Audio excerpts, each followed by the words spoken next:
What's up, ladies and gentlemen? Wolfcrier here, and let's talk some Diablo 4. A couple of days ago, David Kim, the lead systems designer for Diablo 4, posted part 2 for their system design update.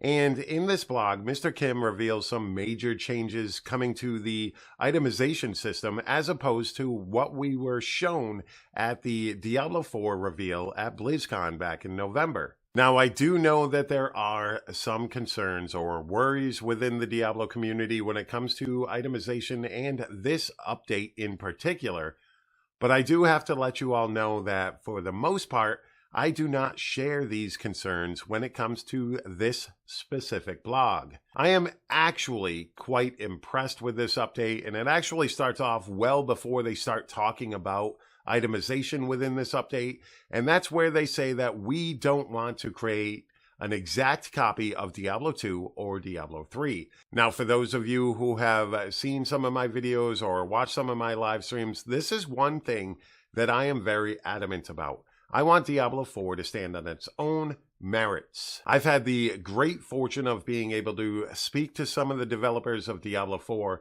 and while talking to them, I can really see their passion for this game, for the Diablo franchise, shine through. And I want that to be able to come through when it comes to the creation of Diablo 4. I don't want them to be stifled by the reasoning that they can't do this because Diablo 2 players will be mad. And I don't want them to have to do the same thing to appease Diablo 3 players.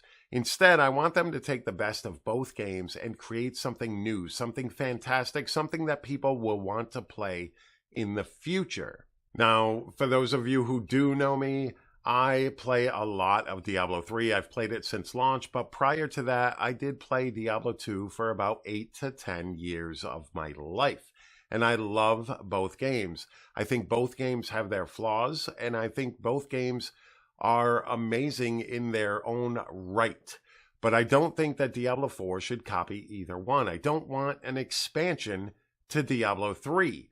That is definitely something I don't want. I want to see a new story. I want to see a new game that takes up my time and allows me to enjoy it. And I want the game to be mired in Diablo fantasy. I want the game to include, like I said, a lot of the good stuff from both of these games, and I want them to be able to build upon it. But I don't want them stuck trying to decide whether or not to appease Diablo 2 players, Diablo 3 players, or do their own thing that they are very passionate about. I want that last part to shine through more than anything. Now, with that being said, let's go ahead and talk about some of the things that were brought up within this development blog, because there's a lot of big changes compared to what we saw back in November at BlizzCon. And that first thing being the affixes on items. There are going to be more affixes on blues, rares, legendaries, everything. There's going to be spots for more affixes, giving you more opportunities to build that great build. But they are also introducing 3 brand new affixes as well. And these are stat affixes. They've got angelic power, demonic power, and ancestral power. And these are going to allow you to gain benefits from them just as is. Angelic power is going to increase the duration of beneficial effects like self-buffs or healing. Demonic power will increase the duration of all negative effects like debuffs or damage over time skills. And ancestral power is going to increase the chance of proccing, which is pretty cool. So all on-hit effects, such as when you hit a target, you have a chance to do this. That's going to benefit from ancestral power. And not only that, this is actually going to act as a prerequisite, as they say, to other affixes that are on your gear. So as you can see in this picture, these boots will offer you 15 angelic power and also give you an affix of a +1 to devastation, which requires 50 demonic power, as well as that 25% cold res that requires 40 angelic power. Now, so you still can wear these boots no matter what, whether or not you have the correct amount of angelic or demonic power to unlock that stat. But if you do have enough within all of your gear, you now unlock that other ability as well. And that's going to tie in greatly to your personal ability to create your own builds, to augment your own character in a way that you want to do. I really like this system. I do think that there needs to be more explanation to really get into it, because I know this is something that some people are concerned with, because if you have to actually build towards having enough angelic power to unlock all of the things on your gear, is it really going to be worth it? But I think overall it's going to be. This is one more addition to itemization that allows you to actually spec into the build you want to create, and forces you, that is, to make decisions based on what you need for your particular build. Now, does this mean that sometimes you're going to have useless stats on some items as you're leveling up? Yes. But as you continue your loot process and gathering up the gear you need, hopefully you can find that perfect piece of gear that utilizes both of these as well as other stats on it that builds your character how you want to build it. This opens up loot. This opens up that grind for loot that is in every action role-playing game, and I think is the heart and soul of every action role-playing game. You are now going to be searching for items that really create this super powerful character for yourself and really builds upon the build that you want to create. And I think the addition of more affixes really helps to offset the stat slots that these are going to take. So that's pretty cool. So you're able to still have more affixes on your gear. You're going to have the possibility of gaining some massive benefit to some of your skills. And you're obviously going to be able to focus on one or two of these special powers and build up your character even more.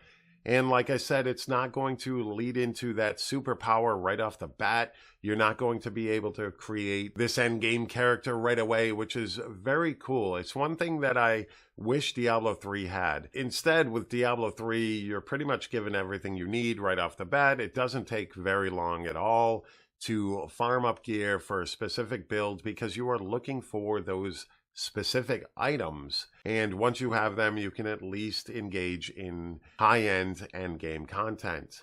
And I think that this system will really start to open up build ideas and really be able to allow you to build upon what you want to make for your character or out of your character in Diablo 4. Now, I do think that there needs to be possibly more affixes added to the game as well to make those more niche characters come together for those players out there that want to really create something special. And I think that is a possibility, especially with this update, showing off these specific affixes and stating that there will be more affixes on every piece of gear. Now, mind you, these affixes might not appear on your gear right away, or they might be random. We're not sure on that yet. And overall, I really like this system. Now, there are some people out there who are concerned as far as this limiting builds, but I think this is actually going to open up builds rather than limit them. I think it's going to give you more freedom of choice and the greater ability to farm up endgame content and really create your character. I don't see this as a negative. I don't see any of this so far as a negative for Diablo 4. I think these are positive changes, and I think it just builds upon that strength, dex, and characteristics that are in Diablo 3 and changes them into these powers. And for those classes that are focused on one of these or the other, or for your character, if it's built upon damage over time, you're going to want more demonic power anyways, and if that's going to unlock certain skills tied to demonic power, that's going to be even better. So these are pieces of gear that you're going to want to search for, which is going to make you want to play the game. Overall, I'm sorry, I think this is a great idea. This will also make rares extend their lifespan in the game as far as your character goes. Maybe you've got that great rare that has enough demonic power on it and a very cool affix tied to that demonic power that allows your build to really shine.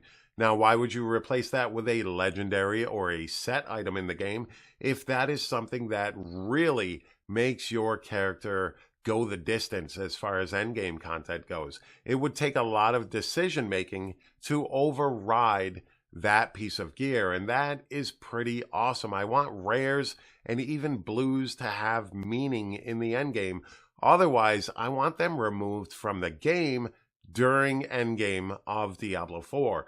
Just drop mats. If all they're going to be is materials for crafting, just have it drop materials for crafting.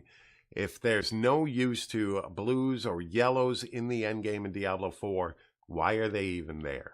Another good thing, in my opinion, is the replacement or removal of ancient legendaries in Diablo 4. Now, what we were shown at BlizzCon 2019 was the fact that the item tier level would pretty much follow Diablo 3's example with normal, magic, rare, legendary, ancient legendary, and then that mythic or primal legendary slot. And ancient legendaries are something that caused possibly a little bit of controversy within the Diablo community, as ancient legendaries I don't think really have a place in Diablo 4. Diablo 3's ancient legendary system is okay for Diablo 3, but I don't think it needs to be extended into the future of the franchise. It is just better stats on the same piece of gear. I'd rather see what they are currently going with, and that is in the late end game of Diablo 4, you will be able to receive these special drops, a new type of consumable that will allow you to put a legendary affix onto a rare item, making that rare item even more powerful and making that search for amazing rare items, or that surprise, you just got this amazing piece of gear, but it's yellow. But damn, these stats are amazing. What do I do with it? Do I just salvage it and turn it into crafting materials? No. I can hope that I find this legendary affix consumable and be able to use this piece of gear that I think is absolutely awesome well into late game progress. And that is going to be pretty awesome. Now, I don't think that's going to replace legendary items altogether. I think legendaries and sets will still have their place in Diablo 4. I just don't want them to be as prominent as they are in Diablo 3. Because Diablo 3, you need a full set and you need every slot to be legendary or better. And that's it. That's all you do in Diablo 3. You gear up a specific build. One build, there it is. There's no big variations for the most part in Diablo 3 when it comes to build creation, as far as going into high endgame, higher GR content, greater rifts, that is, for Diablo 3. And there's no itemization. You just look for specific pieces of gear. That's not a very good option when it comes to choices for your character. You're just looking for better stats in Diablo 3 as you progress into the game. And that's not fun all the time.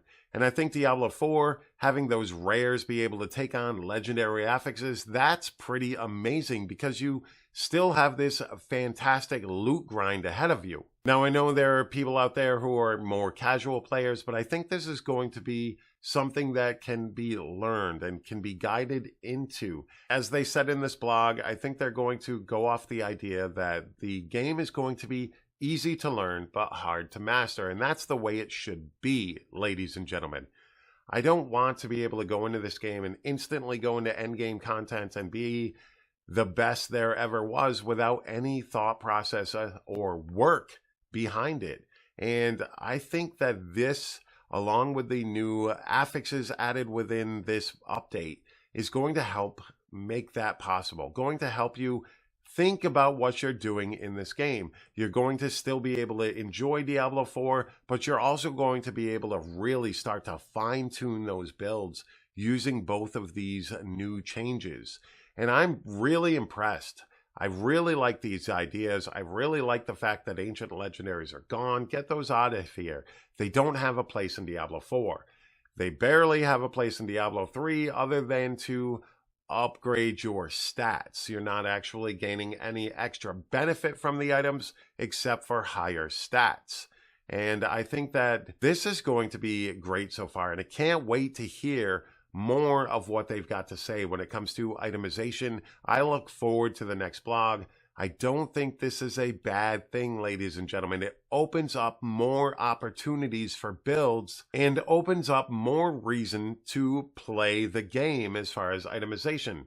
I think action role-playing games are all about the loot, and once you take that away, i.e. Diablo 3's endgame, it becomes harder to sustain that will to play, that drive to be better, and to find that better piece of gear, and to find that holy grail that you can find in Diablo 2 that doesn't really exist as much in Diablo 3 unless you get a primal ancient piece of gear that rolls the exact stats that you want.